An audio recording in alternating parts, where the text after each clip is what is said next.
happened. In 1992, a group of scientists won the Nobel Prize for coming up with a plan to add these chemicals to the jet fuel to have it distributed. The pilots don't know, the public doesn't know. So they can have a jet right here with no condensation flying right by the other jet. Yes, there's old-fashioned ice crystals before the 1990s that would dissipate behind it. Now they sit there, they form, they space out for hours.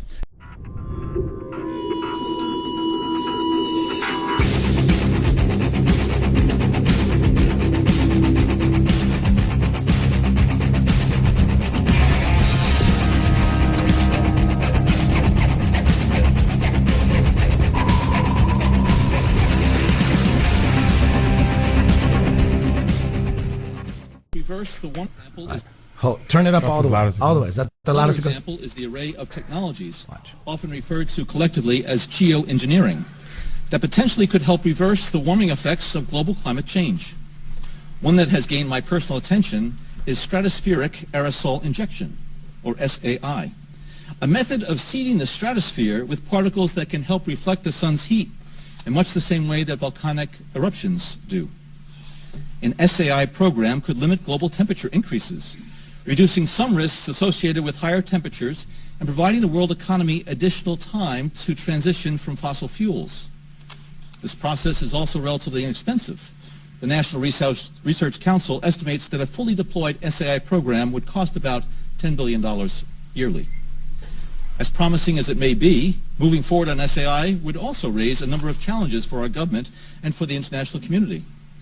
On the technical side, greenhouse gas emission reductions would still have to accompany SAI to address other climate change effects, such as ocean acidification, because SAI alone would not remove greenhouse gases from the atmosphere.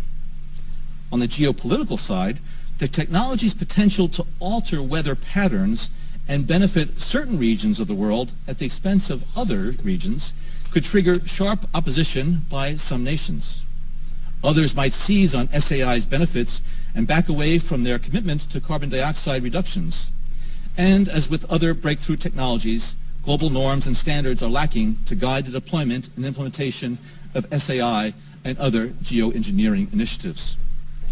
Now I could go on and on. And look at what's right on there, a link to Chem-trails. So, a link to Chem-trails. They're literally saying the former CIA guy is full of shit, and that's what they're saying. Yep. Come on, man. You guys That's John Brennan at CFR. That's the Council on Foreign Relations. Yeah. That's the Illuminati. So that's the head of the CIA in front of the Illuminati talking about, that crazy tinfoil hat conspiracy theory. Yeah, you know what? It's actually going to save the world, that theory. Yeah. Well, I first talked about... Come on! The Come on! People are retarded. You live by an airport. It's fucking condensation. It's fucking condensation.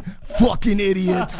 You're a fucking idiot. Well, let me tell folks that, because this is something I do know the answer on, and I'm glad. I was going to say the exact same thing you just said. Notice it's John Brennan, the former director of the CIA, at the Council on Foreign Relations, reading off one of the 5 reports they put out in the last decade, saying they want a world government treaty to run the geoengineering that they already have.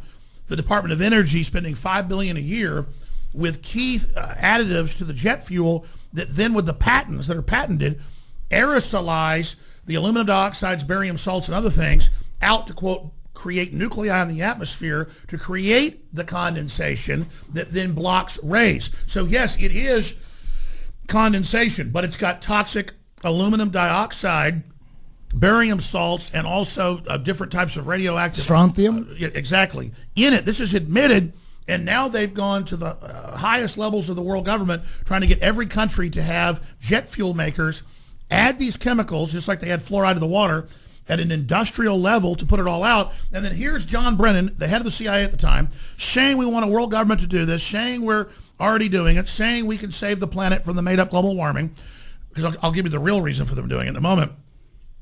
And then, absolutely, now whenever I talk about any subject, they put a thing under it saying Alex Jones is fake, none of this is real. So Encyclopedia Britannica is saying, even though he's admitting weather weapons, weather control, geoengineering, terraforming at the Council on Foreign Relations that I said is the governing body of North America. That's how they really run it. You ask who runs it. There he is at the real governing body, introducing to the public what they've been doing for decades. Here's what happened. In 1992, a group of scientists won the Nobel Prize for coming up with a plan to add these chemicals to the jet fuel to have it distributed. The pilots don't know, the public doesn't know. So they can have a jet right here with no condensation flying right by the other jet. Yes, there's old-fashioned ice crystals before the 1990s that would dissipate behind it. Now they sit there, they form, they space out for hours. And so here they are doing it. And I talked to the former head of Air Force Weapons Development who ran HARP, Benton K. Parton, 3-star general. And he said at first they were told they were spraying up at the North Pole because Russia's just right here from Canada and the U.S. because they learned with these over-the-horizon radars as an early warning. The excuse was, because I always tell the military it's for a good reason, starting in the 70s they were doing it. They would have jets go spray up there. He was running this program. He said it was an over-the-horizon radar at that point. So a missile launches. You don't have good satellites at the time that can always catch it. But you're firing radar, which is the HARP, to the Aurora Borealis. It creates basically like a lens instantly to see it right as it gets up to like 20,000 feet. So now instead of only having 10-minute warning, you've got like a 20-something minute warning for the missiles coming up. Okay. But that was only one use that they told them they were doing it. And that was from the guy that ran it. So let's move forward. What about military chaff? Same thing, right? Yeah. Well, that's to stop missiles that are coming up to hit and to confuse the radar. Yeah, the military spray chaff. That's not a secret. That's metallic particles, right? Yes. And you'll see weather people going, look, you see the military today, they sprayed chaff. Here it is. So here's what we know. There's a multifaceted program. It's over-the-horizon radar. It's also used to kill weather systems to block rain when it's coming in. You can cause it and make it rain in the ocean instead of, say, on California. Weather weapons. They have a 1979 treaty barring the use of aerosol sprays in high-altitude injections that he mentioned. So we already have a treaty barring it in 1978, passed in 1979. You type in UN World Treaty on Weather Weapons. You have the Secretary of Defense, William Cohen, in 1998, telling Stars and Stripes at a military press conference, type in Secretary of Defense William Cohen talks about weather weapons and tectonic earthquake weapons and tsunami weapons. Yes. And he says, we have them, others have them. In Dubai and everywhere, they're making the desert green. China controls the weather now. Russia controls the weather now. The Doppler radars, I was told this by the engineer putting them in 25 years ago. When I was first getting on air, I thought he was crazy. He goes, listen, we're putting in Doppler radar to, quote, see storms coming in. Yeah. He goes, the power's 10 to 20 times what you need. He goes, they're frying the atmosphere and spraying aluminum dioxide out of the planes through their engines to fry it and then to manipulate and burn the atmosphere. So they're burning up the atmosphere. The aluminum then, if you look it up, all over the Western worlds where they've first been doing it, it's 5, 10, 20 times higher than it should be. Plants suddenly can't grow in the dirt because of the aluminum, but Monsanto and others now have aluminum-resistant seeds and plants. So they're spraying aluminum all over the earth. Ruin everybody else's shit, and they'll have the only ones that can grow. Yes, and so it's a plan to have weather weapons. So the globalists are mad scientists. So if they can build a weather weapon, they better because somebody else might. And if they can build a seed that only lives in aluminum and that nobody else does, they'll be dominant. Right. So this is next level warfare. It's not about tanks. It's not about planes. It's about hydrofluorosilicic acid in your water that lowers your IQ and gives you cancer and lowers fertility. Harvard studies. It's about hitting you with vaccines that don't protect you from the actual pathogen.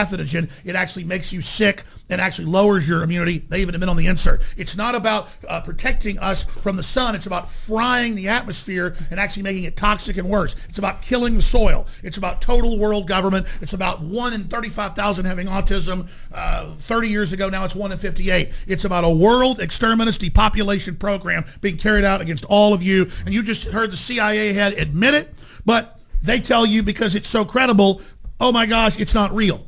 So who's the bigger? But get the mind control.